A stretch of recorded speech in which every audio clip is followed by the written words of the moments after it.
You're from IIT and you have worked in IT industry. Yes. Do you think globalization is a new phenomena that started only a few years back?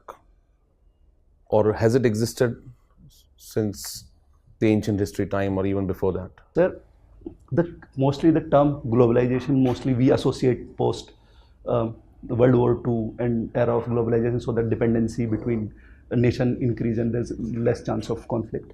However, but when we see Indus Valley civilization, we see Indus Valley civilization people were actually interacting with other civilization at that point of the time. So globalization, sir, the phenomenon, the term got recently popularized, but it had historical impact too. What is fundamentally very different about this phase of globalization that we are living in today? For example, the one that started with 1990s in India's case, we adopted liberalization, privatization and globalization. So in that context, what is it that is very different about this phase of globalization? What are three factors that you can name are different about this phase of globalization? So first, I would term this as hyper-globalization.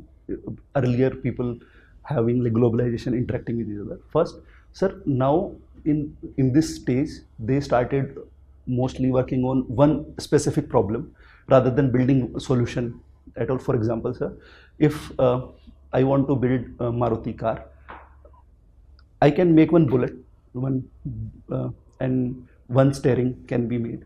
However, earlier people were mostly focusing on building one product, the entire product in their country and then shipping it out. Second, sir, I think neo-colonialism, the concept, emerged in this time. Earlier, people were not influencing based on that. Third, sir, people-to-people contact varied significantly in this time. Earlier, people-to-people contact was very limited. And okay, do you think India has benefited from this globalization? to some extent, we did, sir. We received some.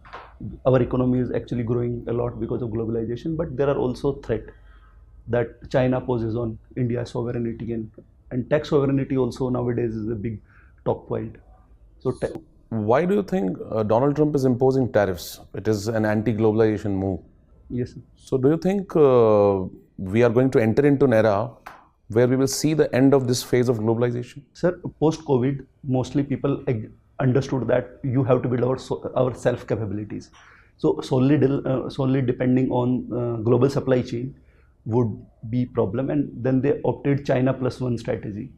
And so I think it would slightly slow a bit, but it won't end because, sir, mostly now workforce, capital, etc. are not very concentrated in one place, and that would be the reason, sir, globalization won't end, but it will slow down for a bit. You are married. Yes, sir. You might have heard about the term live-in relationships. Yes, sir. Do you think live-in relationships are good or bad? Sir, it's one's choice.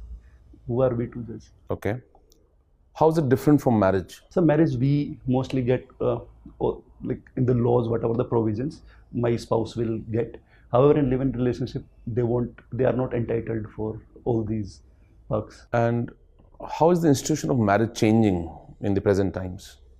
And what are the factors that are responsible for the changes in the institution of marriage? So institution is changing. First, we have heterosexual relationship only, but now homosexual marriages, etc. So earlier only men used to work. Now dual earning household. It is changing because of industrialization, globalization, and the education system that we adopted, and because of that, this phenomenon is changing. Okay, thank you.